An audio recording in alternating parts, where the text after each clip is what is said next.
नमस्कार दोस्तों, आज इस सेशन के अंदर मैं आपको पूरा का पूरा जुवेनाइल जस्टिस एक्ट 2015 समझाने वाला हूं और एक दो केसेस मैं आपको 2024 के भी बताऊंगा जो अभी recently honourable supreme court of India के द्वारा पास करे गए हैं, जिसको आपको अपना पर्टिकुलर एक्ट को जब हम समझ रहे होंगे, रैपिड रिवीजन के तौर पे हम इसको पढ़ रहे होंगे, तो वो जजमेंट भी आप अपना कंसिडर करोगे तो आपके दिमाग में उस चीज को रिकॉल करने में आसानी हो पाएगी। साथ में जब आप अपना एग्जाम देने जा रहे होंगे उस टाइम पे भी जो आपको ये रैपिड रिवीजन के अंदर मैं आपको बता रहा हूं ना, ये जो टॉपिक्स बताऊंगा, तो जब एग्जाम के अंदर क्वेश्चन आएंगे तो वो इजी हो पाएगा, आपकी लाइफ बहुत इजी हो पाएगी। ये याद रखिएगा, ये जो मैं आपको सब्जेक्ट पढ़ा रहा हूं ये एक तरीके से रैपिड रिवीजन के तौर पे है कि जब आप अपना अभी कहीं ट्रैवल कर रहे होंगे, एग्जाम के लिए अपना घर से निकल रहे होंगे, उस टाइम पे जब आप ये सेशन देखोगे तो इजी रहेगा। ज्यादा देरी ना करते हम आज के सेशन को स्टार्ट करते हैं। तो सबसे पहली बात, ये जुवेनाइल जस्टिस एक्ट है, 2015 में यह कानून अपना बनाया गया था। अब इसकी एनफोर्समेंट डेट आपको याद रखनी है। एनफोर्समेंट डेट है इसकी 15 जनवरी 2016। 15 जनवरी 2016 को हमारा जो है ये जुवेनाइल जस्टिस एक्ट बनकर तैयार हो गया था, लागू कर दिया गया था। इसके अंदर टोटल 112 सेक्शंस हैं, टोटल इसके अंदर 10 चैप्टर है जो हम अपना कंसिडरेशन में समझेंगे। अब ये जो कानून है ये अपना जुवेनाइल की बात कर रहा है। जुवेनाइल का मतलब क्या होता है अब इसके बारे में भी बात करेंगे, बट अगर हम नॉर्मल भाषा में बात करें, जुवेनाइल का मतलब कोई भी ऐसा इंसान जो 18 साल से कम उम्र का है, या कोई भी ऐसा बच्चा जो 18 साल से कम उम्र का है, हम उसको क्या बोलेंगे? जुवेनाइल बोलेंगे। अब ये कानून यानी कि किसके लिए बनाया गया है? बच्चों के लिए बनाया गया है। बच्चे यानी कि यहां पे आर्टिकल नंबर 15 क्लॉज 3 आएगा ही आएगा कॉन्स्टिट्यूशन का। तो आर्टिकल नंबर 15 क्लॉज 3 के तहत पार्लियामेंट के पास अपनी पावर है कि पार्लियामेंट ऐसे स्पेशल कानून महिलाओं के लिए या फिर बच्चों के वेलफेयर के लिए कानून बना सकता है, और उन्होंने बना दिया।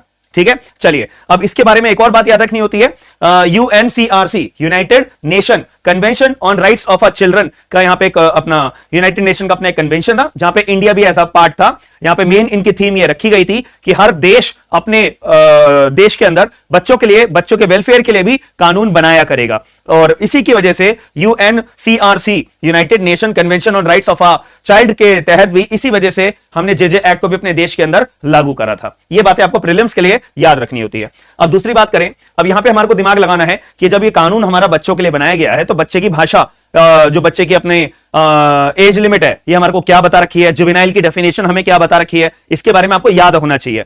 तो जुवेनाइल हमारे को डिफाइन करा हुआ है as per section number 2 clause 35 के अंदर, और चाइल्ड की डेफिनेशन भी यहां पे बता रखी है 2 क्लॉज 12 के अंदर। अब ये थोड़ी सी अजीब बात समझ लीजिए या थोड़ा समझ लीजिए कि यहां पे जुवेनाइल की डेफिनेशन एंड चाइल्ड की डेफिनेशन दोनों बताई हुई है। 2 क्लॉज 35 जुवेनाइल, 2 क्लॉज 12 चाइल्ड की डेफिनेशन है। दोनों में ये लिखा हुआ है कोई भी इंसान जो 18 साल से कम उम्र का है वो हमारा क्या माने जाएगा? Juvenile. Section 2 clause 35 child, section 2 clause 12, खत्म बात। ये बात आपको याद रखनी है। देन यहां पे बात बता रखी है, अब अगर किसी बच्चे ने कोई अपराध कमिट करा है तब जेजे एक्ट पिक्चर में आएगा एज अ प्रोसीजर लॉ के तहत। तब इस केस में अपराध कौन कौन से बच्चे के द्वारा करे जाएंगे? तो कोई भी अपराध हो सकता है वो। तो यहां पे 3 तरह की कैटेगरी बता रखी है, या तो बहुत भयंकर मतलब बहुत डेंजरस अपराध, या इससे थोड़ा सा लेस डेंजरस अपराध, या छोटा मोटा कोई अपराध करा हुआ है। तो यहां पे बताया हुआ है हीनियस, सीरियस एंड पेटी। हीनियस मतलब सबसे बड़ा डेंजरस अपराध, उससे थोड़ा सा कम सीरियस, उससे कम डेंजरस यानी कि सीरियस अपराध, या फिर पेटी ऑफेंस। तो हीनियस ऑफेंस हमारे कौन से ऑफेंस होते हैं? जो 7 साल से शुरू होने के बाद या उससे ज्यादा पनिशेबल होंगे एज पर सेक्शन 2 क्लॉज 35। ये बात आपको समझ में आ जाती है। तो हीनियस ऑफेंस हमारे को ये ना प्रीलिम्स में क्वेश्चन पूछा जा सकता है कि जेजे एक्ट के अंदर हीनियस ऑफेंस कहां पे डिफाइन है? Section 2 clause 35। हीनियस ऑफेंस कौन से होते हैं? 7 साल या उससे ज्यादा वाले अपराध हीनियस होते हैं। सीरियस हमारे को कहां डिफाइन करा हुआ है? सेक्शन 2 क्लॉज 54 के अंदर। कौन से वाले? 3 साल से लेके 7 साल तक जो अपने पनिशेबल हैं उनको हम सीरियस ऑफेंस बोलेंगे। पेटी कौन से होंगे? जो 3 साल से कम होंगे एज पर सेक्शन 2 क्लॉज 45। ठीक है, तो वो हमारे पेटी ऑफेंसेस होते हैं। तो ये याद रखना है आपको, हीनियस, सीरियस, पेटी। हीनियस 2 क्लॉज 33, सीरियस 2 क्लॉज 54, पेटी 2 क्लॉज 45। 7 साल से ज्यादा, 3 से 7 साल और 3 साल से कम वाले हमारे पेटी ऑफेंसेस होते हैं। ये बात आपको समझ में आ गई? अब बताइए, अब इसके अंदर एक कदम हम और आगे चलते हैं। अब अगर हम एक कदम और आगे चलेंगे तो ये 3 तरह की आपको कैटेगरी है जो आपको याद रखनी पड़ती है। ये 3 तरह की कैटेगरी मैंने आपको बहुत इजी आपकी लाइफ बनाने के लिए ये कंसीडर करी है। पहली कैटेगरी क्या है? Child in conflict with law. ये वो लोग हैं या ये वो बच्चे हैं जिनके द्वारा अपराध करा गया है, जो एक्यूज्ड है। अब यहां पे दूसरी कैटेगरी है child who need in care and protection. ये वो बच्चे हैं जिनको लवारिस छोड़ दिया गया है, या जो बच्चे अपना घर छोड़कर भागे हुए हैं, या जिनके आगे पीछे कोई देखरेख करने वाला नहीं है, जिनके मां बाप नहीं है, जिनके मां बाप की डेथ हो चुकी है, या जो बच्चे लोग अपनी गलत संगत में पड़ चुके हैं, ड्रग एडिक्ट हो चुके हैं, या जो इधर उधर घूम रहे हैं, या जिनके मां बाप जो है अपने बच्चे को ऐसी रोड पर छोड़ के चले गए हैं, अबंडेंट छोड़कर चले गए हैं, तो ये वो लोग हैं, तो ये वो बच्चे हैं जिनको केयर एंड प्रोटेक्शन की जरूरत है, बेचारे मासूम है ये, ठीक है। तो ये भी बात हमारे को समझ में आ जाती है। तीसरे, अब ये तीसरी कैटेगरी है, ये वो बच्चे हैं जिनके ऊपर अपराध हुआ है, यानी कि जो ये बच्चे विक्टिम है, ठीक है। यानी कि मान लेते हैं इन बच्चों को इससे भीख मंगवाई जा रही है, इन बच्चों को मारपीट करी जा रही है, ठीक है, इन बच्चों को गुलाम बना के रखाया जा रहा है, या किसी फैमिली ने बच्चे को अपना एडॉप्शन में तो ले लिया और उसको नौकरों की तरह काम करवाया जा रहा है। तो यार तुम एडॉप्शन में क्यों लेते हो? अपना बच्चा पालने के तौर पे, बच्चे का पालन पोषण के लिए तुम एडॉप्शन में लेते हो, लेकिन तुमने तो एडॉप्शन अपना नौकर समझने के लिए लिया है, तो ये गलत है ना। तो बच्चों के साथ आप गलत कर रहे हो, यानी कि बच्चा यहां पे इस केस में विक्टिम है। तो child in conflict with law as accuse, बच्चा क्या है? अक्यूज है। यहां पे बच्चा एक तरीके से उसको केयर एंड प्रोटेक्शन की जरूरत है। यहां पे क्या बता रखा है कि जो बच्चा अपना विक्टिम है। अब थोड़ा सा बेरक के सेक्शंस के बारे में बात कर लेते हैं। अब child in conflict with law हमारे को सेक्शन नंबर 2 क्लॉज 13 के अंदर बताया हुआ है कि सेक्शन 2 क्लॉज 13 वाले बच्चे कौन से हैं? Child in conflict with law वाले बच्चे हैं। अब जिन बच्चों को अपना केयर एंड प्रोटेक्शन की जरूरत है वो सेक्शन नंबर 2 क्लॉज 14 के अंदर बताया हुआ है, ठीक है। अब जो अपने बच्चे अपना जो विक्टिम होते हैं उनके बारे में कोई ऐसा कोई सेक्शन नहीं है, इसके लिए पूरा एक प्रोसीजर है।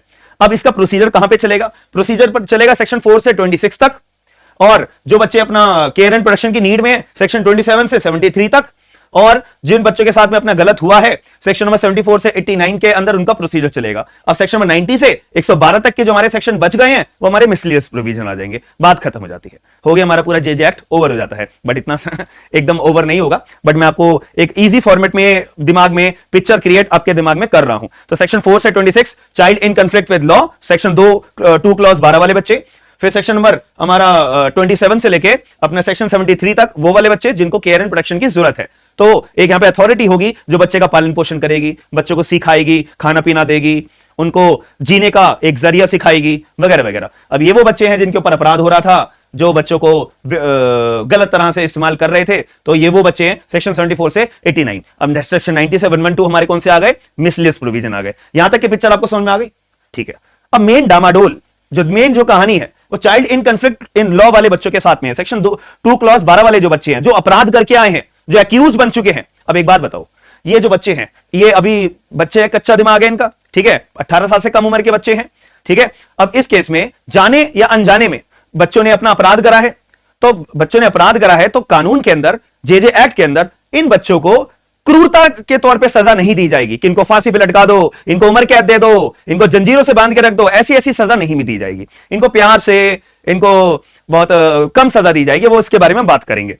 तो यहां पे आपको कहानी समझ में आ गई, ठीक है। अब child in conflict in law वाले के जो प्रोसीजर होगा उसमें हमारे को दिमाग में क्या क्या चीजें रखनी है कि पहली बात, पुलिस यहां पे कौन सी होती है? स्पेशल जुवेनाइल पुलिस यूनिट, जो बिना यूनिफॉर्म की होती है, मतलब पुलिस की यूनिफॉर्म नहीं वो पहनेंगे, वो अपने घर के कपड़ों में बच्चों को टैकल करने के लिए, बच्चों को गिरफ्त में रखने के लिए वो रखेंगे, तो ताकि बच्चा डर ना जाए, ठीक है। इसी वजह से यहां पर पुलिस कौन सी होगी? Special juvenile police unit. ये बात आपको समझ में आ जाती है, ठीक है। अब ट्रायल कौन कंडक्ट करेगा इन बच्चों का? जुवेनाइल जस्टिस बोर्ड, जिसको शॉर्ट फॉर्म में जेजेबी के नाम से जाना जाता है। तो जेजेबी यानी कि जुवेनाइल जस्टिस बोर्ड इनका ट्रायल कंडक्ट करेंगे। ये भी बात हमें समझ में आ जाती है। अब एक ना सेक्शन में 12 है इसी जेजे एक्ट के अंदर जो बेल के बारे में बात करता है कि अब जो बच्चा ये अपना एक्यूज है इसको बेल दी जाएगी, बेल देना मैंडेटरी है, ये सेक्शन में 12 के अंदर बोला हुआ है। अभी सेक्शन 12 भी आपको मैं डिस्कस करूंगा, तो आपके दिमाग में एक पिक्चर क्रिएट कर रहा हूं कि हमें प्रोसीजर अगर समझना है तो सेक्शन 4 से 26 के अंदर तो हमें किन किन बातों का ध्यान में अपना रखना पड़ेगा, ठीक है। और अभी आपको पता भी होगा, अभी बहुत ज्यादा ट्रेंडिंग में सोशल मीडिया पे एक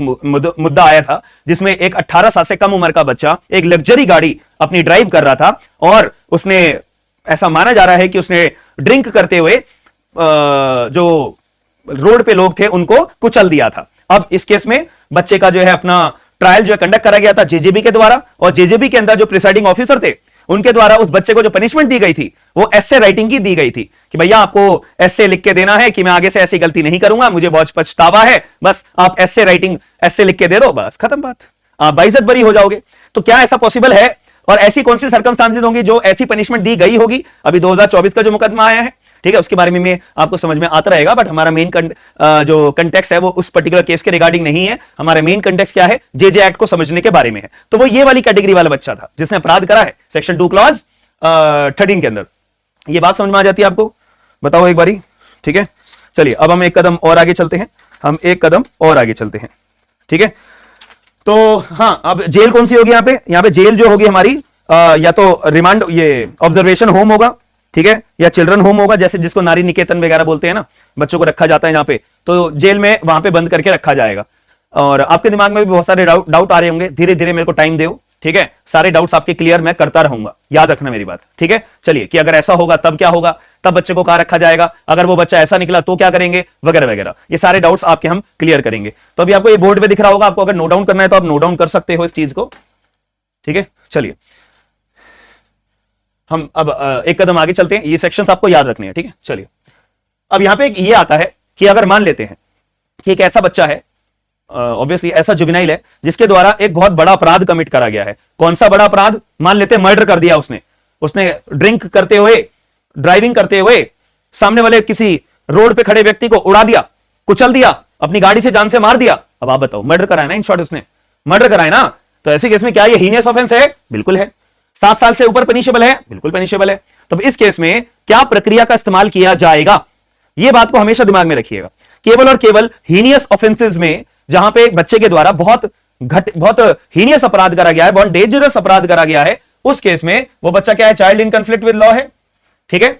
तो उसकी जो है सबसे पहले क्या कंडक्ट करी जाएगी, प्रीलिमिनरी इंक्वायरी कंडक्ट करी जाएगी। प्रीलिमिनरी पहले असेसमेंट कंडक्ट करा जाएगा। क्या चीज को प्रीलिमिनरी असेसमेंट कंडक्ट करा जाएगा कि इस बच्चे को सेक्शन नंबर 15 में सबसे पहले जेजेबी का क्या काम होगा, ऐसे केसेस में जहां पे बहुत हीनियस अपराध कमिट करा गया है, ऐसा आरोप लगा है बच्चे के ऊपर कि ये बच्चा है, इसने हीनियस अपराध करा है, तो सबसे पहला काम जेजेबी का, जुवेनाइल जस्टिस बोर्ड का, क्या होगा कि उस बच्चे का प्रीलिमिनरी असेसमेंट करा जाए सेक्शन नंबर 15 के अंदर। अब प्रीलिमिनरी असेसमेंट सेक्शन 15 में करने का मतलब क्या है कि बच्चे को यह देखा जाएगा कि इस बच्चे को हम जुवेनाइल की तरह ट्रीट करें या इस बच्चे को एडल्ट की तरह ट्रीट करें। अब ये प्रीलिमिनरी असेसमेंट में इसके दिमाग का, सोच के बारे में डिसाइड करा जाता है कि ये बच्चा कैसी सोच का है, क्या बच्चे ने मासूमियत में हीनियस अपराध कर दिया, जुवेनाइल में कंडक्ट करेंगे, या एडल्ट की तरह ट्रीट करेंगे, तो इसको चिल्ड्रन कोर्ट के द्वारा ट्राई करा जाएगा। ये दोनों में क्लासिफिकेशन बहुत इंपॉर्टेंट है, याद रखना। अभी 2024 में भी जो केस हुआ है, तो ये उसी के रिगार्डिंग मैं आपको बता रहा हूं। तो जुवेनाइल जस्टिस बोर्ड सबसे पहले प्रीलिमिनरी असेसमेंट करेगा कि क्या बच्चे को एडल्ट की तरह ट्रीट करा जाए या जुवेनाइल की तरह ट्रीट करा जाए। अगर जेजेबी ने अपना दिमाग सेट कर लिया, प्रीलिमिनरी असेसमेंट कंडक्ट कर लिया और उसमें पहचाना कि चलो कोई बात नहीं, बच्चे को हम जुवेनाइल की तरह ट्रीट करेंगे, तो यहां पे बच्चे की इंक्वायरी कंडक्ट कौन करेगा, जेजेबी करेगा। इंक्वायरी कंडक्ट जेजेबी करेगा सेक्शन नंबर 14 में, जो हम आगे चल के भी बात करेंगे। ये बात समझ में आ गई। सेक्शन नंबर 14 में इंक्वायरी कंडक्ट करेंगे कौन, जेजेबी के द्वारा, ठीक है। अब अगर कोर्ट जेजेबी ने प्रीलिमिनरी असेसमेंट सेक्शन नंबर 15 में कंडक्ट करते दौरान ये दिमाग में सेट कर लिया, ये बच्चा शातिर दिमाग का है, ठीक है, ये चाकू वाकू भी मार सकता है, बहुत सारे अपराध कर चुका है पहले भी, या शातिर दिमाग का है, तो इसको एडल्ट की तरह ट्रीट करा जाना चाहिए, बहुत शातिर दिमाग है इसका, तो अब इस बच्चे को चिल्ड्रन कोर्ट के द्वारा ट्राई करा जाएगा एज पर सेक्शन नंबर 19। ये बात आपको समझ में आ गई, इतनी सी बात समझ में आ गई कि अगर आरोप लगता है किसी बच्चे के ऊपर कि इस बच्चे ने अपना हीनियस ऑफेंस करा है, इस बच्चे ने अपना हीनियस ऑफेंस करा है, उस केस में जेजेबी का सबसे पहला काम क्या होगा, सेक्शन नंबर 15 में प्रीलिमिनरी असेसमेंट करना। प्रीलिमिनरी असेसमेंट का मतलब इस बच्चे को या तो जुवेनाइल की तरह ट्रीट करा जाए, एडल्ट की तरह ट्रीट करा जाए। जुवेनाइल की तरह ट्रीट करा जाएगा तो फिर जेजेबी अपनी इंक्वायरी कंडक्ट करेगा सेक्शन नंबर 14 में, और इंक्वायरी कंडक्ट करने के बाद अगर बच्चे को एक्विट करना है तो सेक्शन 17 में एक्विट कर देंगे, पनिशमेंट देनी है तो सेक्शन 18 में पनिशमेंट दे देंगे। अब इसके बारे में भी बात करूंगा, बस आपके दिमाग में एक पिक्चर क्रिएट कर रहा हूं प्रीलिम्स के लिए, सेक्शंस याद होने चाहिए। या फिर अगर प्रीलिमिनरी असेसमेंट कंडक्ट करने के बाद अगर जेजेबी ने अपना पहचाना कि इस बच्चे को एडल्ट की तरह ट्रीट करें, तो जेजेबी चिल्ड्रन कोर्ट के पास भेज देगा। चिल्ड्रन कोर्ट मतलब अब चिल्ड्रन कोर्ट अपने कब्जे में ले लेगा, आ जाओ अब हम जो है तुम्हारा ट्रायल कंडक्ट करेंगे अंडर सेक्शन नंबर 19। ये बात समझ में आ जाती है, ठीक है। अब एक छोटा सा पॉइंट ये भी है कि जब प्रीलिमिनरी असेसमेंट कंडक्ट कर रहे होंगे ना और हीनियस ऑफेंस की बात आ रही है, तो यह भी देखा जाएगा कि बच्चे की उम्र 16 साल से कम है या 16 साल से ज्यादा और 18 साल से कम है। ये दो तरीके का भी प्रीलिमिनरी असेसमेंट बच्चे का करा जाता है। और एक और छोटा सा अगर हाथों हाथ अपना सेक्शन यहां पे याद करना चाहो तो यहां पे एक सेक्शन नंबर 94 भी आता है। सेक्शन नंबर 94 है हमारा जेजे एक्ट का, जो बच्चे की एज को असेसमेंट के बारे में बात करता है। बस ठीक है, यहां तक कहानी समझ में आगे बताओ जरा, सिंपल लगा नहीं लगा? ठीक है, चलिए अब एक कदम हम और आगे चलते हैं। अब सबसे पहली बात सेक्शन नंबर 4 के बारे में बात करते हैं। हम जेजेबी बार बार बोले जा रहे हैं, तो यार जेजेबी के अंदर बैठेगा कौन, कौन से जुडिशियल ऑफिसर बैठेंगे, कितने मेंबर होंगे, इसके बारे में हमें पता तो होना चाहिए। कितना एक्सपीरियंस होगा इनके पास, ये हमें पता तो होना चाहिए ना। तो यही बात हमारे को किसके द्वारा बताई गई है, सेक्शन नंबर 4 के द्वारा। सेक्शन नंबर 4 ने हमारे को क्लियर शब्दों में बोला है जेजेबी का काम है इंक्वायरी कंडक्ट करना, सेक्शन नंबर 14 में। और प्रिलिमिनरी असेसमेंट करना सेक्शन 15 में अभी हमने कहा हीनियस ऑफेंसेस है तो, और अगर पेटी ऑफेंसेस है या अगर सीरियस ऑफेंसेस है तो डायरेक्ट जेजेबी ही अपना पिक्चर में आएगा, जेजेबी ही अपना केस का इंक्वायरी एंड ट्रायल कंडक्ट करेगा, वहां पे तो कोई डाउट ही नहीं है। ये मैंने जो आपको पॉइंट बताया ये केवल सीरियस ऑफेंसेस में है, और serious offences sorry heinous offences में है। हीनियस ऑफेंसेस में आपको डिफाइन कहां है बताओ चैट बॉक्स के अंदर, सेक्शन नंबर 2 क्लॉज 33, जो ऑफेंस एटलीस्ट 7 years और मोर पनिशेबल हो, जैसे मर्डर कर दिया, चाकू मार दिया, या कोई भी हीनियस ऑफेंसेस जो मतलब 7 साल से ऊपर वाले जो भी पनिशेबल ऑफेंस हैं वो वाले अपराध अगर करे गए हैं, और अगर पैटी ऑफेंस करा है, सीरियस वाले करे हैं तो ये तो कहानी फिर प्रिलिमिनरी असेसमेंट, यानी जब सेक्शन नंबर 15 को हमें प्ले करने के रोल प्ले करने की जरूरत ही नहीं है, डायरेक्ट 14 से अपना जो है जेजेबी क्या करेगा, इंक्वायरी कंडक्ट करेगा, एक्विट करना है सेक्शन 17 में एक्विट करेगा, सेक्शन 18 में पनिशमेंट देनी है तो पनिशमेंट देगा। ठीक है, अभी आपको धीरे धीरे और पिक्चर क्लियर होती रहेगी। ठीक है, तो अब जेजेबी जो है अपनी इंक्वायरी या प्रिलिमिनरी असेसमेंट या ट्रायल अपना कंडक्ट करेंगे, इतनी बात क्लियर हो गई आपको। ठीक है, अब कौन कंडक्ट करेंगे, जेजेबी के अंदर बैठेगा कौन, आप बैठोगे, मैं बैठूंगा, कोई और बैठेगा, बताओ जरा। हम में से कोई नहीं बैठेगा, principal magistrate of juvenile justice board, याद रखना इनका पूरा नाम होता है, principal magistrate juvenile justice board. ठीक है, तो एक तो ये जज साहब बैठेंगे, इनके पास एटलीस्ट 3 साल का as a judicial magistrate, as a जज का एक्सपीरियंस होना चाहिए। तो पीएम जेजेबी कौन होंगे, जेजेबी के अपने प्रिसाइडिंग ऑफिसर होंगे, इनके पास एटलीस्ट 3 years का अपना एक्सपीरियंस होना चाहिए, एज अ जज के तौर पे, एज अ जुडिशियल मैजिस्ट्रेट के तौर पे। इतनी बात क्लियर हो गई। ठीक है, अब इनके साथ में इनको असिस्ट करने के लिए लोग भी होने चाहिए, इनके साथ में असिस्ट करने के लिए इनके पास अपने लोग भी होने चाहिए, क्योंकि ये बोर्ड है भाई, बोर्ड है, पूरा का पूरा पैनल है ये, तो पैनल बनने के लिए यहां पे अपना असिस्ट करने के लिए 2 बंदे भी चाहिए, तो ये 2 मेंबर्स भी अपॉइंट करे जाएंगे। इसमें से पहले मेंबर होंगे हमारे एक मेंबर होंगे और एक दूसरे मेंबर होंगे। अब इन दोनों मेंबर्स में से ना एक महिला मेंबर का होना जरूरी है, याद रखना। ठीक है, मान लेते हैं प्रिंसिपल जुडिशियल मैजिस्ट्रेट अपॉइंट कर लिया गया, अब एक मेंबर को, एक मेल मेंबर को अपॉइंट कर लो और एक महिला मेंबर को अपॉइंट करना मैंडेटरी है, दोनों में से एक मेंबर महिला का होना जरूरी है। अब ये कौन लोग होंगे, अब इनके पास अपना 7 साल का एक्सपीरियंस होना चाहिए, मेंबर 1 के पास भी एंड मेंबर 2 के पास भी 7 साल का एक्सपीरियंस होना जरूरी है। अब एक्सपीरियंस किस चीज में, चाइल्ड एक्सपर्ट के अंदर, जैसे कि मान लेते हैं आपने कोई एनजीओ के अंदर काम करा हो या कोई नारी निकेतन में काम करा हो, चाइल्ड एक्सपर्ट के तौर पे आपने कहीं पे काम करा हो। ठीक है, पढ़ाई लिखाई इस चीज की करी हो आपने, तो आपके पास as a 7 years of experience होना चाहिए। और इसके अंदर यह भी होता है कि आप एडवोकेट भी हो ना, तो भी बढ़िया, लीगल बैकग्राउंड भी अगर आपका है तो भी आप यहां पे जेजेबी के मेंबर के तौर पे अपॉइंट करे जा सकते हो। यह भी बात आपको समझ में आ गई। ठीक है, अब मान लेते हैं ये जज साहब है, इनके पास तो जुडिशियल मैटर्स को या कोर्ट को चलाने का एक्सपीरियंस है। अब इनको बिठा दिया गया है अपना जेजेबी के अंदर, और ये मेंबर्स जो है अपना, ये भी अपना चाइल्ड एक्सपर्ट तो हैं, लेकिन इनको अब इन सभी लोगों को ट्रेनिंग देना जरूरी है ना। जेजेबी रन करने से पहले इनकी ट्रेनिंग भी तो होनी चाहिए, यानी कि जब इनका अपॉइंटमेंट कर लिया गया है, मतलब अपॉइंटमेंट करने की बात हो रही है, तो इनको ट्रेनिंग भी तो दोगे कि बच्चे से कैसे बात करोगे, बच्चे के साथ फ्रेंडली बिहेवियर रखोगे, बच्चे को जैसे आप अपने नॉर्मल कोर्ट में एक्यूज की तरह ट्रीट करते हो वैसे नहीं करोगे, बच्चे को डराओगे धराओगे नहीं, बच्चे से आराम से बात करोगे, कोर्ट का जो डेकोरम है वो आप ऐसे बनाओगे कि बच्चा जो है एकदम एंट्री करने के बाद में डरे नहीं। तो ये सब बातें ध्यान में रखने के लिए इंडक्शन ट्रेनिंग होनी चाहिए, बिल्कुल। तो 60 दिन की इन लोगों की अपनी क्या होगी, इंडक्शन ट्रेनिंग होगी। ये भी बात हमारे सेक्शन नंबर 4 के अंदर क्लॉज 5 में बताई हुई है। बताओ समझ में आ गई बात। ये भी चीज आपको नोट डाउन करनी अपनी कॉपीज में तो कर सकते हो। ठीक है, चलिए हम एक कदम और आगे चलते हैं, एक कदम और आगे चलते हैं। अब यहां पे एक हमारे को बात बता रखी है कि अब जेजेबी क्या करेगा, जेजेबी अपनी इंक्वायरी कंडक्ट करेंगे, सेक्शन नंबर 14 में अभी हमने बात करी। ठीक है, अब जब इंक्वायरी जब वो कंडक्ट कर रहे हैं तो एक बेसिक बात याद रखना, अपने दिमाग में एक बात को क्लैरिटी रखना कि जब इंक्वायरी अभी चल रही है, अभी खत्म नहीं हुई है, तो वो जो बच्चा हमारे कटघरे में खड़ा हुआ है, तो उस बच्चे को हम घर भेज देंगे कि बाय बाय, जब इंक्वायरी भी चल रही है, जब नेक्स्ट हियरिंग पे बेटा आ जाना, अभी चलो जाओ अपने घर चले जाओ, ऐसा करेंगे नहीं यार। वो अपने घर चला गया तो छुप जाएगा, अंडरग्राउंड हो जाएगा, भाग जाएगा बच्चा, आएगा ही नहीं दोबारा, हाँ है ना। तो इसीलिए जब तक इंक्वायरी चल रही है तो बच्चे को कहां पे रखेंगे, ऑब्जर्वेशन होम के अंदर, ऑब्जर्वेशन होम के अंदर। याद रखना एग्जाम के अंदर ना क्वेश्चन आ जाता है प्रीलिम्स में कि जब अगर इंक्वायरी अभी पेंडिंग है, उस दौरान जो एक्यूज जो बच्चे होंगे, जुवेनाइल होंगे, उनको कहां रखोगे, ऑब्जर्वेशन होम में। ऑब्जर्वेशन होम हमारे को डिफाइन कहां रखा है, सेक्शन नंबर 47 के अंदर। ठीक है, अब एक बार इंक्वायरी हमारी कंप्लीट हो गई, खत्म हो गई, तो स्पेशल होम के अंदर बच्चे को भेज दिया जाएगा। ठीक है, क्या बच्चे का ट्रायल कंडक्ट करना है तो उस दौरान बच्चे को कहां रखेंगे, स्पेशल होम के अंदर, सेक्शन नंबर 48 के अंदर। ये बात आपको समझ में आ गई, बताइए, ये बात भी आपको समझ में आ गई। ठीक है, अब तीसरा तरीके का अपना ये एक जेल की तरह समझ लीजिए। जेल में नहीं होता जैसे अपराधी आता है नॉर्मल कोर्ट में कि अभी अपराधी को इंक्वायरी चल रही है, अभी ठीक है, तो जब तक फिर पुलिस कस्टडी में रखते हैं, ठीक है, या फिर अपना जुडिशियल कस्टडी में रखते हैं अपराधी को, ऐसे ही होता है ये। जब तक इंक्वायरी चल रही है तो अपना ऑब्जर्वेशन होम में रखेंगे, इंक्वायरी खत्म, ट्रायल शुरू, तो स्पेशल होम में।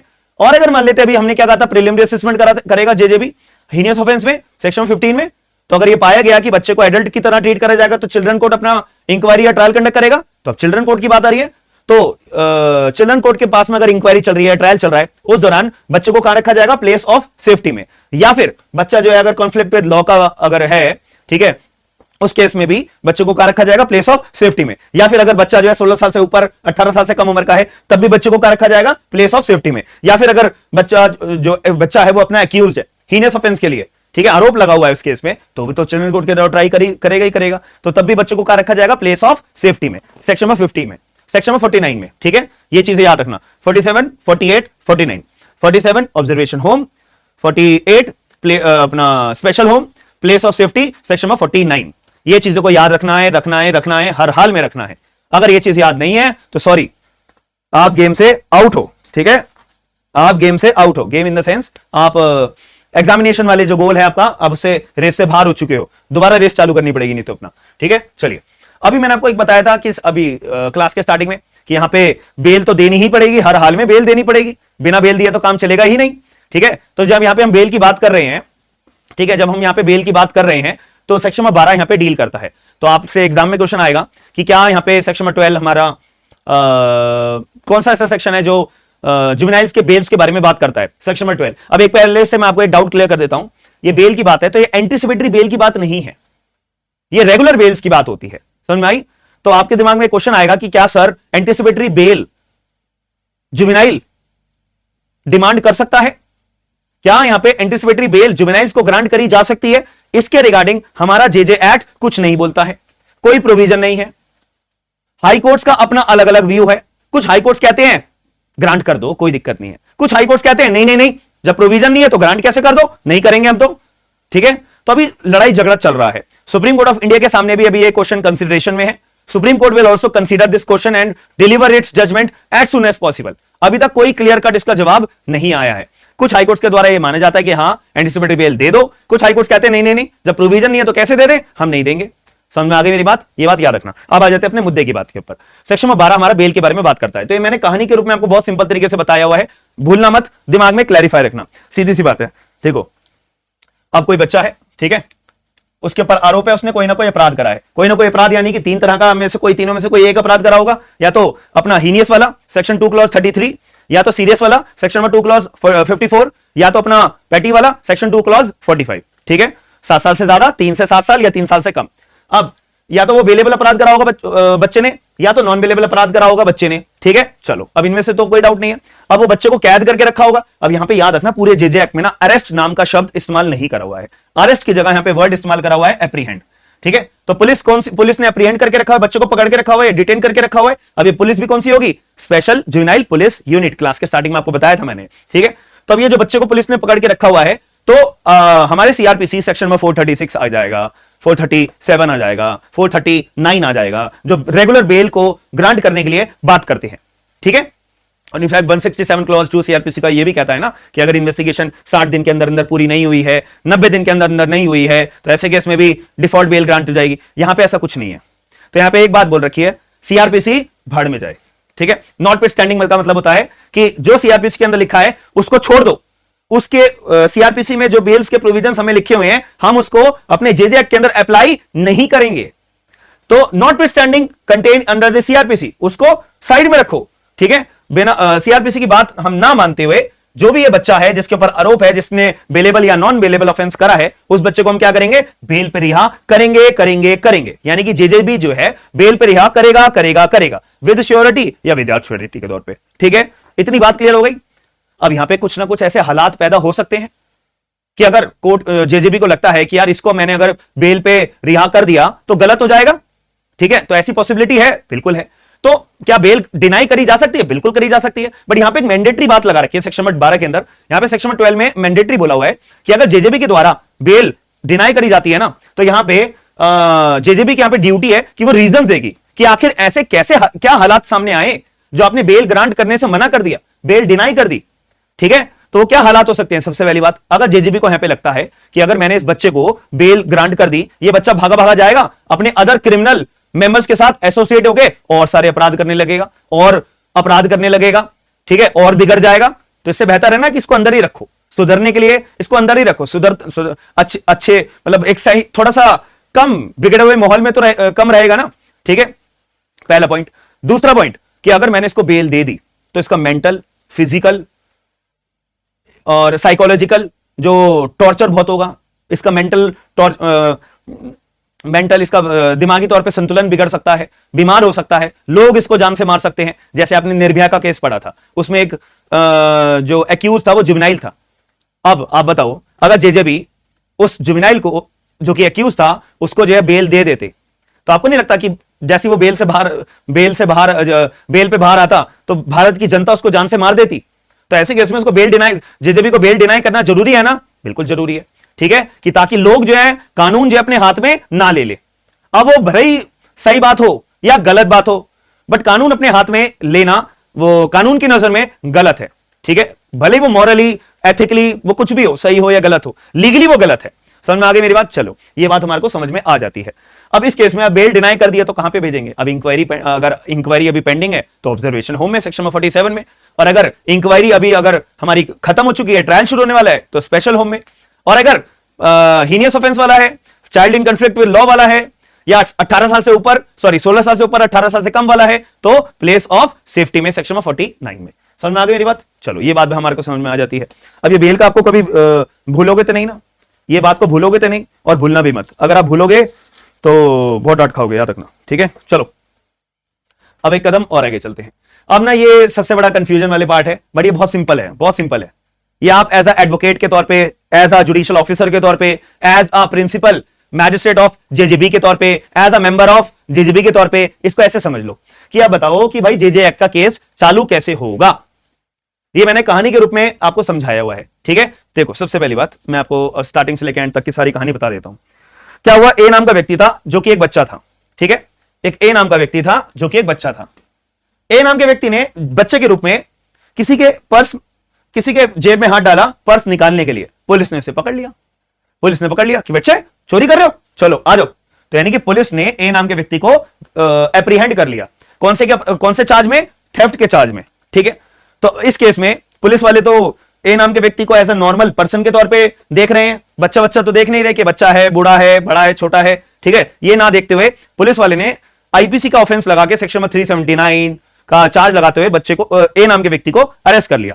तो अब नॉर्मल की तरह अरेस्ट करा है, तो अब पुलिस वाले उस ए नाम के व्यक्ति को कहां लेके जाएंगे? ऑब्वियसली नॉर्मल कोर्ट में लेके जाएंगे, रेगुलर कोर्ट में, यानी कि जुडिशियल मजिस्ट्रेट फर्स्ट क्लास के आगे लेके जाएंगे, ठीक है। अब जुडिशियल मजिस्ट्रेट फर्स्ट क्लास के आगे ए नाम के व्यक्ति को कटघरे में खड़ा करा गया। जुडिशियल मजिस्ट्रेट फर्स्ट क्लास ने बच्चे की शक्ल देखी, ए नाम के व्यक्ति की शक्ल देखी।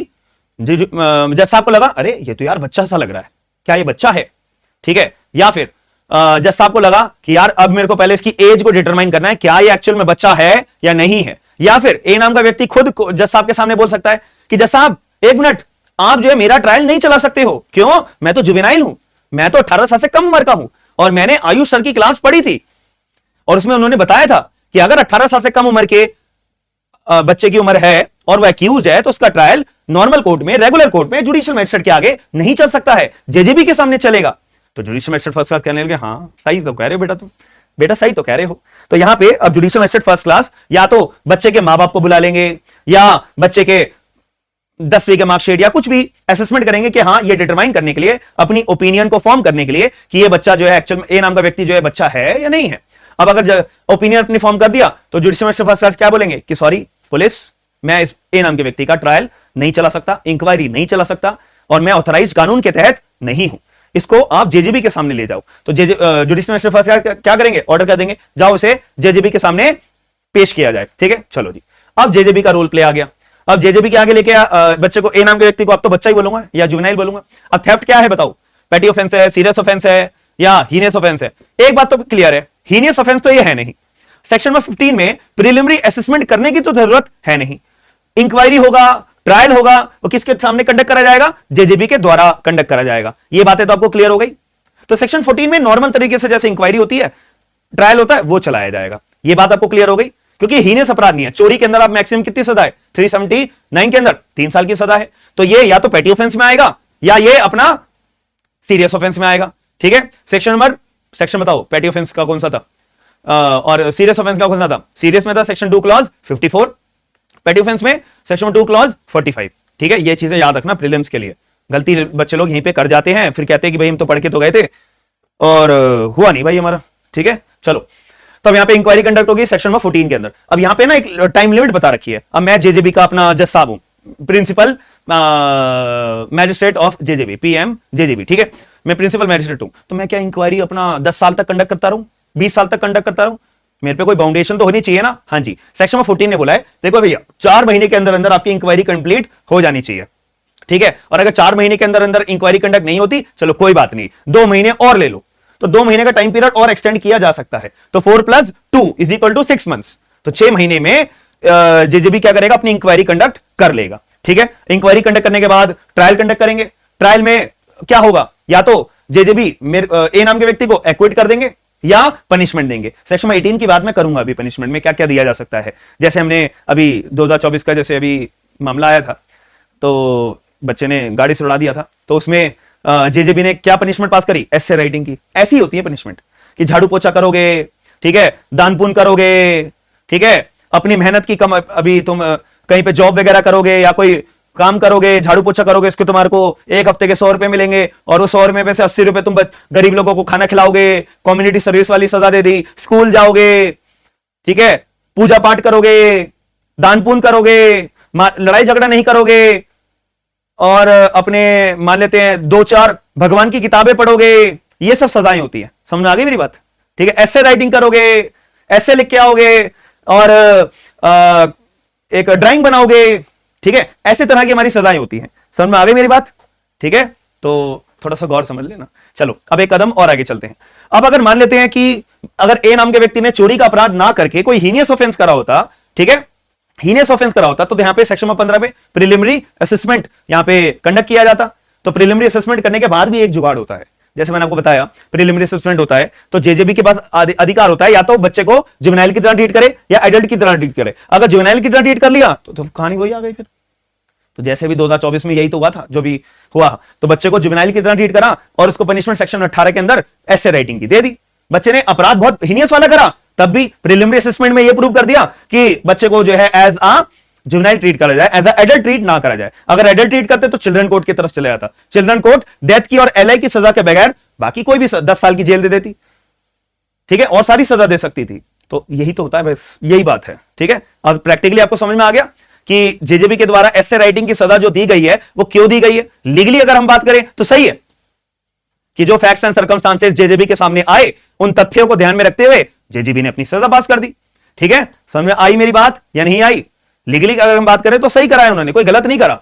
ठीक है, चलो अब कितना सही है कितना गलत है, हम जुडिशरी की तैयारी कर रहे हैं तो हम जो है बायसनेस यहां पे शो नहीं कर सकते।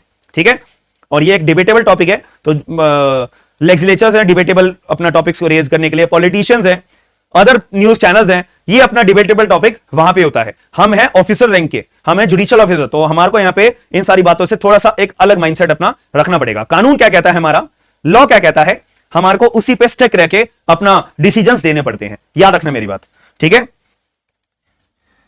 चलिए तो हाँ, एक ये सेक्शन नंबर 15 में जो प्रिलिमिनरी असेसमेंट होती है ना, वो अपनी 3 महीने के अंदर अंदर पूरी हो जानी चाहिए। यहाँ पे ये 2 बातों का फर्क है। यहाँ पे जो इंक्वायरी कंडक्ट हो रही है 4+2 और प्रिलिमिनरी असेसमेंट में जो अपनी असेसमेंट वो 3 महीने के अंदर अंदर पूरी हो जानी चाहिए। यानी सेक्शन 14 वाली जो इंक्वायरी है वो 4+2 6 महीने में, सेक्शन 15 वाली प्रिलिमिनरी असेसमेंट है वो 3 महीने के अंदर अंदर खत्म हो गई बात। ठीक है, अब हम एक कदम और आगे चलते हैं। अब अगर मान लेते हैं प्रिलिमिनरी असेसमेंट में अगर कोई भी ऑर्डर पास कराए कि इस बच्चे को हम एज अ जुवेनाइल ट्रीट करेंगे या इस बच्चे को हम एज अ एडल्ट ट्रीट करेंगे, तो दोनों में से कोई ना कोई पार्टी तो दुखी होगी।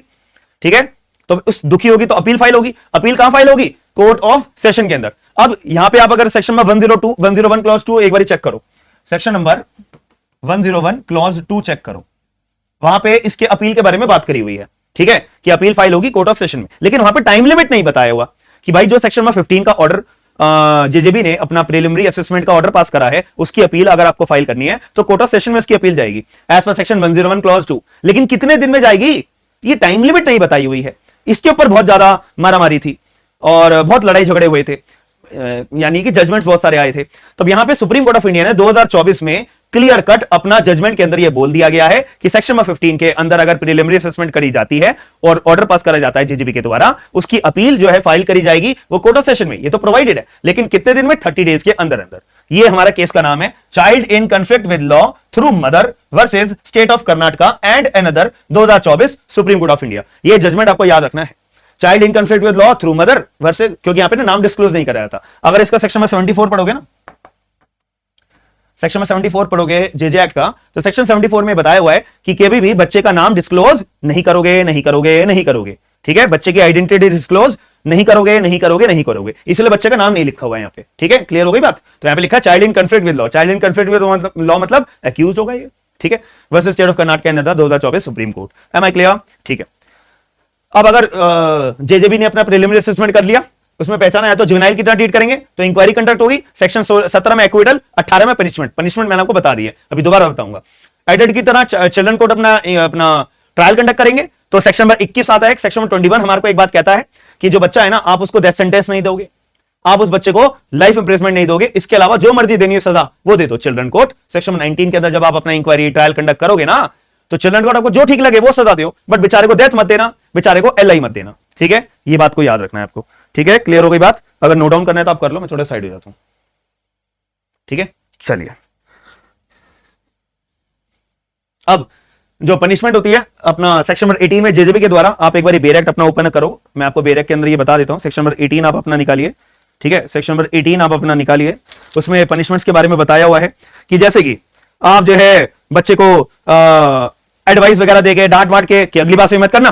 ठीक है, एडवाइस वगैरह देके छोड़ दोगे। ठीक है, और आप बोलोगे बेटा पहले जाओ काउंसलिंग लेके आओ, तुम्हारा दिमागी संतुलन ठीक नहीं लग रहा है। ठीक है, तुम ज्यादा गुस्से वाले हो, जाओ काउंसलिंग ले लो। जब तुम्हारा काउंसलिंग सेशन खत्म हो जाएगा, जब हम तुम्हारे को छोड़ देंगे, सेक्शन नंबर 18 में यह पनिशमेंट पास हो सकती है। ठीक है, और बोला जा सकता है जाओ थोड़ा सा एक अपना इंस्टीट्यूशन ऑर्गेनाइजेशन ज्वाइन करिए, सुपरविजन में उसकी ट्रेनिंग करिए, फिर आपको छोड़ेंगे। ठीक है, बस यही सारी बातें हैं। और साथ में एडिशनल ऑर्डर भी पास करा जा सकता है कि बेटा देखो तुम्हारे को हम छोड़ तो रहे हैं, स्कूल अटेंड करोगे, स्कूल जाओगे, वोकेशनल ट्रेनिंग में जाओगे, या एक थेरेपी सेंटर लोगे।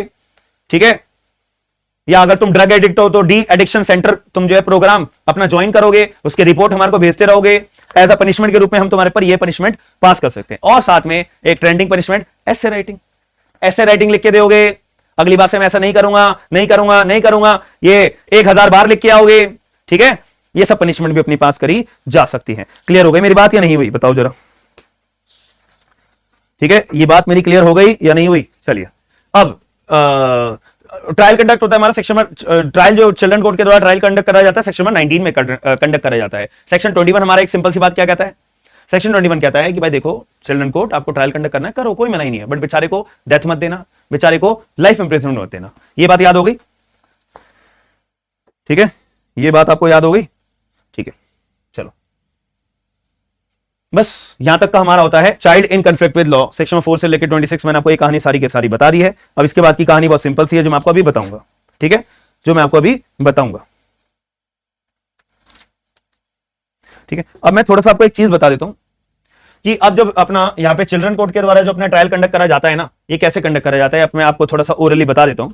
यहाँ पे कुछ बातें हैं जो आपको दिमाग में रखनी है। जैसे कि अब बच्चा जो है चिल्ड्रन कोर्ट के आगे आ गया, अब चिल्ड्रन कोर्ट भी तो अपना इंक्वायरी कंडक्ट करेगा ना, कि हो सकता है जेजेबी ने कुछ गलती कर दी हो, मेरे पास एवी भेज दिया हो बच्चे को। ठीक है, मेरे पास गलती से बच्चे को भेज दिया हो, तो यहाँ पे सेक्शन नंबर 19 में चिल्ड्रन कोर्ट भी अपनी इंक्वायरी कंडक्ट करता है। अब अगर चिल्ड्रन कोर्ट ने अपने दिमाग में सेट कर लिया कि हाँ यार ये बच्चा तो है अपराधी दिमाग का है, अपराध इसने करा है, then children court any punishment pass कर सकता है, एनी पनिशमेंट पास कर सकता है। ठीक है, लेकिन अगर यहां पे चिल्ड्रन कोर्ट को लगता है नहीं यार जेजेबी ने गलती से भेज दिया मेरे पास में, तो चिल्ड्रन कोर्ट रिमांड बैक कर सकता है कि आप जो है जेजेबी के द्वारा ही अपना, जेजेबी आपका जो है इंक्वायरी कंडक्ट करेगा, ट्रायल कंडक्ट करेगा, आप मेरे पास मत आइए। ठीक है, आप मेरे पास मत आइए। तो यहां पे चिल्ड्रन कोर्ट ऐसा सेक्शन में 19 में पास कर सकता है ऑर्डर, बिल्कुल कर सकता है। ठीक है, अब एक छोटा सा एक डाउट आएगा आपके मन में, मैं आपको क्लियर कर देता हूं। मान लेते हैं चिल्ड्रन कोर्ट के सामने बच्चा आया एंड चिल्ड्रन कोर्ट ने अपना ट्रायल कंडक्ट करा, चिल्ड्रन कोर्ट ने अपना ट्रायल कंडक्ट करा, और मान लेते बच्चे ने मर्डर कर दिया, गाड़ी से उड़ा दिया था। ठीक है, तो मर्डर करा हुआ है। अब इस केस में सेक्शन 21 क्या कहता है?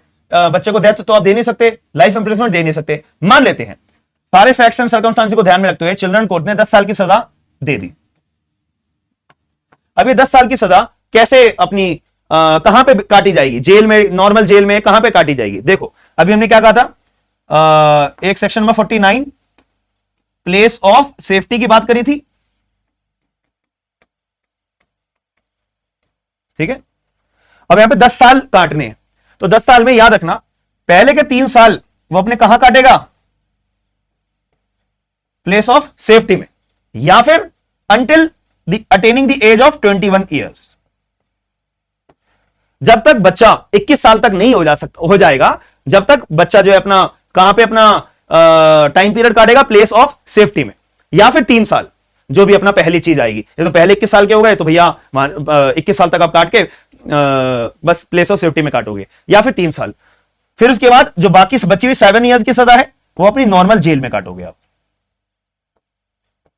आपको नॉर्मल जेल में भेज दिया जाएगा। इतनी बात समझ में आ गई? ऐसे भेजा जाता है, ठीक है। ये बात को जीवन भर याद रखना, मेरी बात को, ये बात को हमेशा जीवन भर याद रखना। और एक सेक्शन नंबर 20 भी है इसके रिगार्डिंग, जो छोटी सी बात कहता है, एक सेक्शन नंबर 20 भी है। सेक्शन नंबर 20 कहता है कि अगर मान लेते हैं बच्चे ने अपने 21 साल की उम्र तक प्लेस ऑफ सेफ्टी में सजा काट ली है, और जब वो जेल में जा रहा होगा ना, उससे पहले एक बारी कोर्ट को बोलेंगे कि देखो यार बच्चे ने बेचारे ने कांड काट लिया, बच्चे को जेल में भेजना है नहीं भेजना। बच्चे ने अगर मान लेते हैं कि ये प्लेस ऑफ सेफ्टी में साफ सुथरा बच्चा रहा, बच्चे ने बहुत मेहनत करी, अपने ऊपर डेवलपमेंट करा, अपने आप को सुधारा, पहचाना, तो ऐसे केस में छोड़ भी दिया जा सकता है। समझ में आई मेरी बात? छोड़ भी दिया जा सकता है, एक्विट भी करा जा सकता है इसके बाद में, कि अगर वो प्लेस ऑफ सेफ्टी में अच्छा करेक्टर रखा, अपना अच्छा तौर तरीका से इज्जत से रहा, अपने आप को इंप्रूव करा, अपनी गलतियों को सुधारा, तो देन उसके बाद छोड़ भी दिया। अगर नहीं सुधारा तो बेटा जेल में जाओ, फिर जेल में जाओ, ठीक है। सेक्शन 21 पढ़ लिया, ठीक है, ठीक है, और बाकी कुछ भी नहीं है इसके अंदर, ठीक है। अब आ जाते हैं अपनी अलग कहानी में। अब ये दूसरी कैटेगरी वाले बच्चे हैं, इसमें ज्यादा आपको इंपॉर्टेंट दिमाग लगाने की जरूरत नहीं है। यहां पे ये वो बच्चे होते हैं जो बच्चे लावारिस है, जिनके मां बाप ने छोड़ दिया है, अबंडन छोड़ दिया है, ठीक है। तो बेचारे अब क्या करेंगे, ठीक है। तो वहां पे एक चाइल्ड वेलफेयर कमिटी CWC का अपॉइंटमेंट करा जाता है। चाइल्ड वेलफेयर कमिटी यहां पे डिसाइड करती है क्या ये बच्चा लावारिस है, क्या ये बच्चे को केयर एंड प्रोटेक्शन की जरूरत है या नहीं है, या फिर कोई और बच्चे का पालन पोषण कर सकता है, क्या बच्चे के मां बाप हैं, क्या बच्चे के मां बाप को ढूंढना चाहिए, क्या ये बच्चा भीड़ में खो गया था, क्या इस बच्चे के मां बाप ढूंढ रहे हैं, क्या इस बच्चे को लापता की कहीं खबर या कोई कंप्लेंट दर्ज कराई हुई है, वगैरह वगैरह। ये चीज किसके द्वारा कंडक्ट करी जाएगी? चाइल्ड वेलफेयर कमिटी के द्वारा डिसाइड करी जाएगी। तो चाइल्ड वेलफेयर कमिटी में एक अपना चेयरमैन साहब होंगे, उनके साथ में उनके 4 लोग होंगे, 4 साथी होंगे, 4 मेंबर्स होंगे जो उनको असिस्ट करेंगे। इतनी बात समझ में आ गई? तो ये इन 5 लोगों का पैनल बना के चाइल्ड वेलफेयर कमेटी बना दिया जाएगा। अब CWC के अंदर सबसे पहला क्वेश्चन आता है सेक्शन नंबर 37 के अंदर कि CWC का काम क्या क्या है, व्हाट CWC विल डू, ये हमारे को सेक्शन 37 के द्वारा बताया हुआ है। तो अगर कोई बच्चा CWC के सामने पेश करा गया है, या तो किसी भी व्यक्ति के द्वारा, या तो पुलिस वाले के द्वारा, या डॉक्टर्स के द्वारा, मैं बताऊंगा इसके बारे में भी। तो बच्चा जो है CWC के सामने आया है, तो CWC या तो बच्चे का पहले इंक्वायरी कंडक्ट करेंगे कि क्या इस बच्चे को केयर एंड प्रोटेक्शन की जरूरत है नहीं है, बच्चे के माँ बाप हैं नहीं है, क्या बच्चे को वापस माँ बाप के पास भेजा जा सकता है नहीं भेजा जा सकता, ठीक है, क्या बच्चे को एडॉप्शन में दिया जा सकता है नहीं दिया जा सकता, ठीक है, क्या ये अपना बच्चा कौन सी जगह पे फिट रहेगा, बच्चे का दिमागी स्थिति कैसी है, क्या बच्चे के दूर के कोई रिश्तेदार हैं जो इसको अपना पास रख लेंगे, क्या बच्चे को अपना कोई स्पॉन्सरशिप में अपने पास रख सकता है, कोई एनजीओ वगैरह अपने पास रख सकती है नहीं रख सकती है, ठीक है, वगैरह वगैरह। ये सारी बातें अपना CWC के अपने कामकाज के बारे में बता रखी है। तो what CWC will do, section 37 में यही बातें बता रखी है। बेरक भी अपना खोल के आप साथ साथ पढ़ सकते हो, ठीक है। अब CWC में बता रखा है, मैं CWC के पास अप्रोच कैसे करूंगा। मान लेते मैं रास्ते से जा रहा था, मैंने एक लावारिस बच्चे को सड़क पे खड़ा हुआ देखा, मैं इसके माँ बाप को ढूंढा, मेरे को नहीं पता लगा कि इसके माँ बाप कहां हैं, और वो बच्चा 18 साल से कम उम्र का है, ये होना चाहिए। अगर वो बच्चा 18 साल से ऊपर की उम्र का है, देन CWC का कोई काम नहीं है। ये कानून केवल और केवल बच्चों के लिए, जो मैंने आपको सेक्शन नंबर अपना जुवेनाइल के अंदर भी बताया था, सेक्शन 2 क्लॉज 35, सेक्शन 2 क्लॉज 12 के अंदर, ठीक है। चलो, तो CWC से अप्रोच कैसे करेंगे? सबसे पहले बच्चा होना जरूरी है। तो मुझे बच्चा मिला तो मैं जाऊंगा या तो सबसे पहले पुलिस के पास कंप्लेंट दर्ज कराने, स्पेशल जुवेनाइल पुलिस यूनिट के पास, ठीक है, या मैं किसी पब्लिक सर्वेंट के पास जाऊंगा, या मैं किसी एनजीओ के पास जाऊंगा, ठीक है, या मैं चाइल्ड वेलफेयर एक ऑफिसर भी होता है, मैं उसके पास जाऊंगा, या मैं कोई पुलिस ऑफिसर के पास जाऊंगा, या मैं कोई सोशल वर्कर के पास जाऊंगा, ठीक है, या फिर जो बच्चा है वो खुद अपने आप भी CWC में पूछताछी करके, गूगल मैप का ऑन करके, आजकल तो हर कोई बच्चा भी अपना बहुत शार्प माइंडेड रहता है इन चीजों के लिए, तो बच्चा खुद भी चाइल्ड वेलफेयर कमेटी को अप्रोच कर सकता है, या कोई डॉक्टर या कोई नर्स या कोई हॉस्पिटल जिनके पास कोई बच्चा लावारिस छोड़ के चला गया हो, ठीक है, तो तब आप अपना CWC के साथ में अप्रोच कर सकते हो। क्लियर है मेरी बात? ठीक है। अब सेक्शन नंबर 32 में एक मैंडेटरी बात बता रखी है। मान लेते हैं कि अगर किसी बच्चे को, अगर किसी पुलिस वाले को, अगर किसी पब्लिक सर्वेंट को, मतलब कि सभी लोगों को अगर किसी लावारिस बच्चे के बारे में पता लगता है, देन उनकी एक मैंडेटरी ड्यूटी है कि वो 24 घंटे के अंदर अंदर CWC को इन्फॉर्म करेंगे, CWC को रिपोर्ट करेंगे कि हमारे पास ऐसा फला फला बच्चा लावारिस हमें मिला है। ये मैंडेटरी ड्यूटी है। और अगर सेक्शन 33 क्या कहता है कि आपने अगर अपनी ड्यूटी का कंप्लायंस नहीं करा तो ये अपने आप में क्या है? ऑफेंस है। ये अपने आप में क्या है? ऑफेंस है। कितने टाइम के लिए? 6 महीने तक की सजा, ये है ना, 6 महीने तक की सजा और 10,000 रुपए जुर्माना या फिर बोथ। सेक्शन 35 एक इंपॉर्टेंट प्रोविजन है। यहां पे बात करिए surrender for child bye parents और गार्जियन। जैसे हमने पहले के जमाने में सुना था कि अगर घर में लड़की पैदा होती है तो लड़की को मां बाप क्या कर रहे हैं? कचरे के डब्बे में फेंक के आ रहे हैं, मंदिर के बाहर रख के आ रहे हैं, या वगैरह वगैरह ऐसे लावारिस छोड़ रहे हैं। ठीक है, तो ये बहुत घिनौनी बात होती थी। तो इस चीज को रोक लगाई जाए, इस चीज को ना मतलब खत्म करने के लिए सेक्शन में 35 को बोला गया है कि अगर कोई भी मां बाप जो अपने बच्चे का पालन पोषण नहीं कर पा रहे हैं और अगर अपने बच्चे को उन्हें अबेंडेंट छोड़ना है, ठीक है, तो ऐसे केस में आप उस बच्चे को लावारिस मत छोड़ो, ऐसे सड़क पे मत छोड़ो, ऐसे कचरे में मत फेंको, ऐसे मंदिर में मत छोड़ो। आप ऐसा करो, हमारे पास आओ CWC के पास, हम आपको जो है पूरा मौका देंगे कि आप हमारे पास आके बच्चे को अपना सरेंडर कर दो। बात खत्म हो जाती है। क्लियर है मेरी बात? तो CWC की और मां बाप की आपस में क्या बनेगी? सरेंडर डीड बनती है। ठीक है, देन बच्चे को जो है फिर अपना CWC के द्वारा अपने पास छोड़ दिया जाता है। CWC फिर डिसाइड करता है कि बच्चे के साथ हमें क्या करना चाहिए, बच्चे को कहां भेजना चाहिए। ठीक है, चलिए ये बात खत्म हो गई है। अब बस आखिरी पॉइंट है। अब ये तीसरी कैटेगरी आ जाती है कि बच्चों के साथ में जो अपराध होते हैं ना, ये तीसरी कैटेगरी वाली बात है। सेक्शन 75 से 85 के अंदर ऑफेंसेस बता रखे हैं हमारे को। अभी मैं आपको बताऊंगा, ये देखो, ठीक है, ये आपको मैं बताऊंगा, ये ऑफेंसेस है, ये हमारे ऑफेंसेस है कि जो बच्चे के ऊपर होते हैं, जो बच्चों के ऊपर ऑफेंसेस होते हैं। जैसे कि मान लेते हैं कि एक बच्चा है, एक आदमी ने एक बच्चे को, लवारिस बच्चा था, उसको अपना पकड़ के अपने पास उससे भीख मंगवा रहा है, या अपने घर पे नौकर की तरह काम कर रहा है, या उसके साथ मारपीट कर रहा है, या उसके हाथ उसको जो है उससे ड्रग्स स्मगल करवा रहा है। ठीक है, तो ये सारे के सारे ऑफेंसेस हमारे को बता रखी हैं। सबसे पहले सेक्शन नंबर 74 कि बच्चे की आइडेंटिटी डिस्क्लोज नहीं करोगे। सेक्शन 75 बच्चे के साथ आप मारपीट कर रहे हो। सेक्शन 76 बच्चे से भीख मंगवा रहे हो। सेक्शन 77 बच्चे को आप शराब वगैरह पिला रहे हो, ड्रग्स वगैरह उसको आप दे रहे हो, बच्चे को बिगाड़ रहे हो। सेक्शन 78 बच्चे से आप जो शराब एक जगह से दूसरी जगह डिलीवर करवा रहे हो, ट्रांसपोर्ट करवा रहे हो, ड्रग्स ट्रांसपोर्ट करवा रहे हो, सप्लाई करवा रहे हो। एक बच्चे को आपने नौकर बना के रखा हुआ है। ठीक है। सेक्शन 80 अडॉप्शन का मिसयूज, यानी कि बच्चे को आपने लिया तो अडॉप्शन के लिए, लेकिन आप उसको पालने पोसने की वजह आपने उसको नौकर बना के रखा हुआ है। ठीक है। सेक्शन 81 आप बच्चे का खरीद रहे हो, बेचने का अपना काम धंधा आपने खोल लिया है कि हमारे पे बहुत सारे बच्चे हैं, अलग अलग तरह के बच्चे हैं, जिसको जो तरह का बच्चा चाहिए हमसे खरीदो। हम खरीदते भी हैं, बेचते भी हैं, ऐसा नहीं कर रहे हैं। सेक्शन में 82 जैसे कि आपने देखा होगा, अगर कोई स्कूल वगैरह में टीचर लोग अपना पढ़ाते हैं ना, तो टीचर अपने अगर किसी बच्चे को मार पिटाई करता है, बच्चे के ऊपर हाथ उठाता है, तो याद रखना as per section 82 of juvenile justice act it is a corporal punishment. It is a corporal punishment. तो वो जो स्कूल का टीचर है उसके ऊपर सेक्शन 182 ऑफ जेजे एक्ट के तहत एफआईआर दर्ज होगी, और वो जो ट्रायल है वो नॉर्मल एंड रेगुलर कोर्ट के अंदर चलेगा। ये मैंने लिखा हुआ भी है, नॉर्मल जो ट्रायल चलेगा इन ऑफेंसेस का, वो नॉर्मल और रेगुलर कोर्ट, जुडिशियल मैजिस्ट्रेट की कोर्ट में चलेगा। समझ में आई मेरी बात? तो टीचर के सीधा कान पकड़ के पुलिस वाले कहां लेके जाएंगे? जुडिशियल मैजिस्ट्रेट के फर्स्ट क्लास के आगे, कि तुम्हारे पर एफआईआर दर्ज हुई है, तुमने बच्चे के साथ मारपीट करी है स्कूल के अंदर, it is a corporal punishment as per section 82, याद रखना। ठीक है। सेक्शन 83 भी आता है कि आपने मिलिटेंट ग्रुप्स के साथ में अगर बच्चे को भेज दिया है। सेक्शन 84 अगर बच्चे का किडनैप करके रखा हुआ है, बंदी बना के रखा हुआ है बच्चे को, तो ये सारे के सारे अपराध यहाँ पे हमारे को थर्ड कैटेगरी के बारे में बात करते हैं। तो this is all about our JJ act. ठीक है। बाकी इसके अंदर जो थोड़े बहुत प्रोविजंस हैं वो मिसलेनियस वाले आप लोगों को पढ़ने पड़ेंगे। और याद रखना यहाँ पे ऑफेंस के बारे में बताया हुआ है कि अगर कोई भी ऑफेंस जो 7 इयर्स का या उससे ज्यादा पनिशेबल है तो उसको हम क्या बोलेंगे? Cognizable and non bailable. और अगर कोई ऑफेंस 3 साल से लेकर 7 साल तक का है तो नॉन कॉग्निजेबल, नॉन बेलेबल। और अगर कोई ऑफेंस 3 साल से कम का है तो non cognizable and non bailable, and bailable. ठीक है, ये बात हमारे को सेक्शन नंबर 86 के अंदर बता रखी है। ये बात हमारे को सेक्शन नंबर 86 के अंदर बता रखी है। ये बेसिक बातें हैं जो आपको याद रखनी पड़ेंगी। मैं एक आधी चीज और देख लेता हूं बेरेक के अंदर भी। और 88 हमारा अल्टरनेट पनिशमेंट के बारे में बात करता है कि अगर आईपीसी में ज्यादा सजा है, जेजे एक्ट में थोड़ी कम सजा बता रखी है ऑफेंसेस के बारे में, तो कौन सी ज्यादा दोगे भाई? जिसमें ज्यादा सजा है तो वो वाले में दोगे।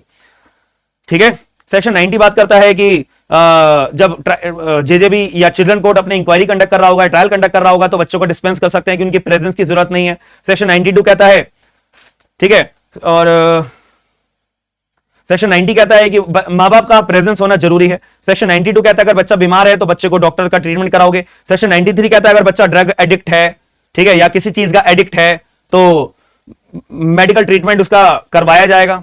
ठीक है, समझ में आ गई ये बात? बस यही बातें हैं और कोई बात नहीं है इसके अंदर। सेक्शन 104 भी है, नॉर्मल सी बात कहता है। सेक्शन 104 कहता है कि अगर मान लेते हैं जेजेबी ने अपना कोई जजमेंट पास कर दिया है और जजमेंट जो अगर मतलब जजमेंट पास करते दौरान अगर उन्होंने बोला कि इस बच्चे को कहां पे भेजा जाए, ऑब्जर्वेशन होम में भेजा जाए या इस बच्चे को स्पेशल होम में भेजा जाए, ऐसा जजमेंट में लिख दिया, लेकिन बाद में सर्कमस्टांसेस ऐसी आ गई, जेजेबी को लगा अरे यार ये हमने क्या कर दिया, हमने तो बच्चे को स्पेशल होम में भेजना चाहिए था, हमने गलती से ऑर्डर पास कर दिया ऑब्जर्वेशन होम का, तो क्या अमेंड किया जा सकता है? बिल्कुल किया जा सकता है। एज पर सेक्शन 104 जेजेबी के द्वारा अपना ऑर्डर जो पास किया गया है उसको अमेंड करने की भी पावर रखी गई है। ठीक है जी, तो this is all about whole juvenile justice act, और आपको अच्छे से समझ में आया होगा। हम जो अपने जुडिशरी बैचेस भी कंडक्ट करते हैं तो ये आपको पोस्टर दिखाई दे रहा होगा, ये हमारा लोगो भी दिखाई दे रहा होगा, तो आप लोग एप्लीकेशन डाउनलोड कर लो। सारे के सारे लिंक्स आपको डिस्क्रिप्शन बॉक्स के अंदर अवेलेबल हैं, तो स्मार्ट एंड लीगल गाइडेंस के नाम से आप लोग एप्लीकेशन डाउनलोड कर लो। लेटेस्ट बैचेस हमारे नए कानून के भी लॉन्च होने वाले हैं, जिसमें हम नया वाला सीआरपीसी, नया वाला एविडेंस, नया वाला आईपीसी हम अपने बैचेस कंडक्ट करेंगे, पूरा डिटेल में समझेंगे। और अभी हमारा नया बैच एक और स्टार्ट होने वाला है ट्रांसफर ऑफ प्रॉपर्टी एक्ट का, जो मोस्ट इंपॉर्टेंट सब्जेक्ट है विद लेटेस्ट अमेंडमेंट्स के साथ में, तो मिस मत करिएगा। एप्लीकेशन अभी के अभी डाउनलोड कर लो, अपने आप को अपडेट रखो, और बैचेस अगर अपने ज्वाइन करने हैं तो एप्लीकेशन के अंदर live classes, recorded classes, notes, Instagram, Telegram, सब लोग जगह पे आप लोग मेरे को फॉलो कर सकते हो। कोई भी डाउट आएगा तो आप मेरे को अपना डाउट रेज कर सकते हो। बाकी मिलते हैं नेक्स्ट क्लास के अंदर। बाय, थैंक यू, धन्यवाद।